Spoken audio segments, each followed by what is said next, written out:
সকল প্রাণীদের ভিতরে মানুষ হচ্ছে সবচেয়ে অকৃতজ্ঞ, নাশকর। সে শুধু সমস্যা গোনে, সমস্যা, যে আমার জীবনে এই সমস্যা, ওই সমস্যা, এভাবে করে সমস্যা গুনতে থাকে আর না পাওয়ার হিসাব করে।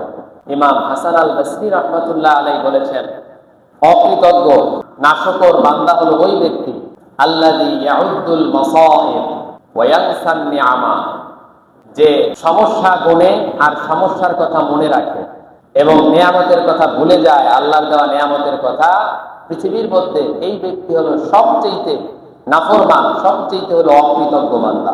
আল্লাহ পাক বলেন, ইন্নাল ইনসানা লিরাব্বিহি লাকানুদ, নিশ্চয়ই মানুষেরা হলো তার রবের সবচেয়ে বড় অকৃতজ্ঞ বান্দা। সকল প্রাণীদের ভিতরে মানুষ হচ্ছে সবচেয়ে অকৃতজ্ঞ, নাশকর। কানুত শব্দের অর্থ হলো কাফুর, অত্যন্ত অকৃতজ্ঞ। সে আল্লাহর দেওয়া নিয়ামতের শুকর আদায় করে না, সে শুধু সমস্যা গোনে, সমস্যা, যে আমার জীবনে এই সমস্যা, ওই সমস্যা, এভাবে করে সমস্যা গুনতে থাকে আর না পাওয়ার হিসাব করে। এইটা পাইলাম না, ওইটা পাইলাম না, আল্লাহ আমাকে এটা দিল না, ওটা দিল না। এত নামাজ রোজা করি, এত ভালো কাজ করি, এত নেক আমল করি, অথচ আমার জীবনে যত বিপদ, মুসিবত, অভাব, অনটন, দারিদ্রতা, অসুস্থতা, সমস্যা লেগেই থাকে। এরকম করে বান্দা অভিযোগ করে, না পাওয়ার হিসাব করে। কিন্তু আল্লাহ পাক তাকে যে হাজারো নিয়ামত দিয়ে লালন পালন করতেছেন, বান্দা সেটা গণনা করে না। কথা ঠিক কিনা? যদি গণনা করত তাহলে নিয়ামত গুণে শেষও করতে পারত না। কারণ আল্লাহ রাব্বুল আলামিন বলেন, ওয়া ইন তাউদ্দু নি'মাতাল্লাহি লা তুহসুহা, বান্দারে তোমরা যদি আমার দেওয়া নিয়ামত গণনা করা শুরু করো তাহলে নিয়ামত গুণে শেষ করতে পারবে না। সুবহানাল্লাহ।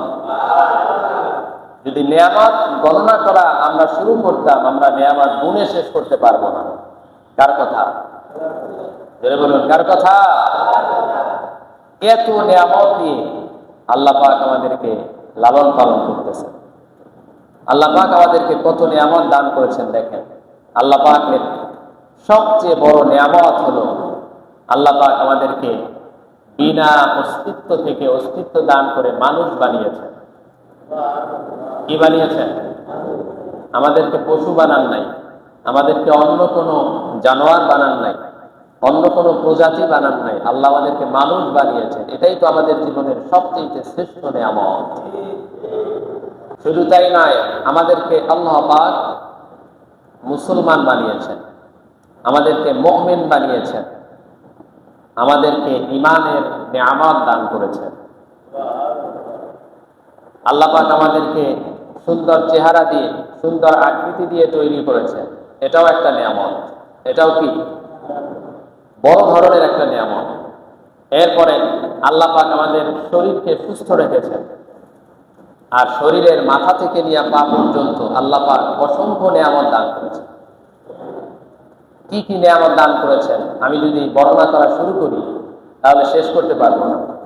আমাদের এই 3.5 হাত বডির ভিতরে কত নিয়ামত, হাজার হাজার কোটি কোটি নিয়ামত আল্লাহ দান করেছেন, আপনি কল্পনাও করতে পারবেন না। দেখেন আল্লাহ পাক, আমি কয়েকটা বর্ণনা দিচ্ছি। আল্লাহ পাক আমাদেরকে অন্যতম একটি নিয়ামত দিয়েছেন, 2টা চোখ। কোনটা?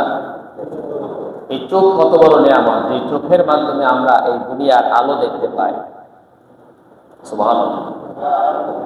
এই চোখের মাধ্যমে আমরা আল্লাহর ঘর কাবা দেখি, ঠিক কিনা বলেন? চোখের মাধ্যমে আমরা রাসূল করিম সাল্লাল্লাহু আলাইহি ওয়াসাল্লামের রওজা মুবারক দেখি। চোখের মাধ্যমে আমরা আল্লাহর কিতাব কোরআন দেখি, হাদিস দেখি। এভাবে করে আল্লাহ পাকের অসংখ্য কুদরতের নিদর্শন আমরা চোখ দিয়ে দেখি। যদি চোখ না থাকতো তাহলে আমরা দেখতে পারতাম? যার চোখ নাই সে বুঝে যে এই নিয়ামতের কি মূল্য, ঠিক না? এরপরে আল্লাহ পাক আমাদের বডির ভিতরে আর একটা গুরুত্বপূর্ণ নিয়ামত দিয়েছেন নাক।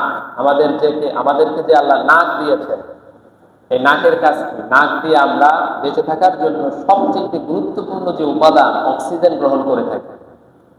অক্সিজেন এটাও আর একটা নিয়ামত। অক্সিজেন যদি টাকায় কেনা লাগতো তাহলে আমরা বাঁচতে পারতাম? আল্লাহ ফ্রিতে জন্ম থেকে নিয়ে মৃত্যু পর্যন্ত উপভোগ করার, অক্সিজেন গ্রহণ করার সুযোগ দিয়েছে। কত বড় দয়া আল্লাহ পাকের, যে এই নাক দ্বারা আমরা অক্সিজেন গ্রহণ করি।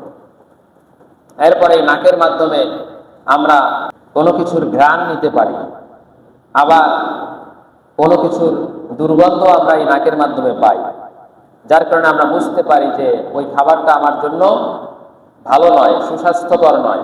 ঠিক কিনা বলেন? এরপর আল্লাহ পাক আমাদেরকে জিহ্বা দিয়েছেন। জিহ্বা কত বড় নিয়ামত! এই জিহ্বা এত বড় নিয়ামত, জিহ্বার মাধ্যমে আমরা আল্লাহ পাকের জিকির করতে পারি। আমরা আল্লাহ পাকের জিকির করি কিনা? জিহ্বার মাধ্যমে আমরা হাজারো রকমের বিভিন্ন ধরনের খাবারের টেস্ট নিতে পারি। একটা গবেষণায় দেখা গেছে যে আমাদেরকে আল্লাহ যে জিহ্বাটা দান করেছেন, এই জিহ্বার মাধ্যমে একসাথে বান্দা 3000 খাবারের স্বাদ উপভোগ করতে পারে। অল্প অল্প করে যদি আপনি স্বাদ নিতে থাকেন, সব খাবার তো আর একত্রে খাওয়া সম্ভব নয়, কিন্তু আপনি যদি অল্প একটু করে করে খাবারের স্বাদ গ্রহণ করেন তাহলে একাধারে 3000 রকমের খাবারের স্বাদ এই জিহ্বা একসাথে নিতে পারবে। এত বড় পাওয়ার দিয়েছেন আল্লাহ জিহ্বাকে। কোনটাকে?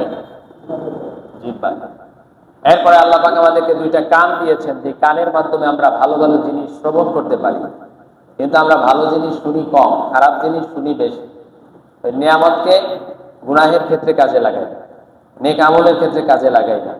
এই কান দিয়ে আমরা কোরআন তেলাওয়াত শুনতে পারি, তারপরে ওয়াজ শুনতে পারি। ইউটিউবে এখন অনেক আলেমদের ওয়াজ পাওয়া যায়, আমরা ইউটিউবে একটা ওয়াজ ছেড়ে কিন্তু শুনতে পারি। তা না করে শুনে কি? গান, বাদ্য, সিনেমা, নাটক, এগুলি শোনে। ঠিক কিনা বলেন?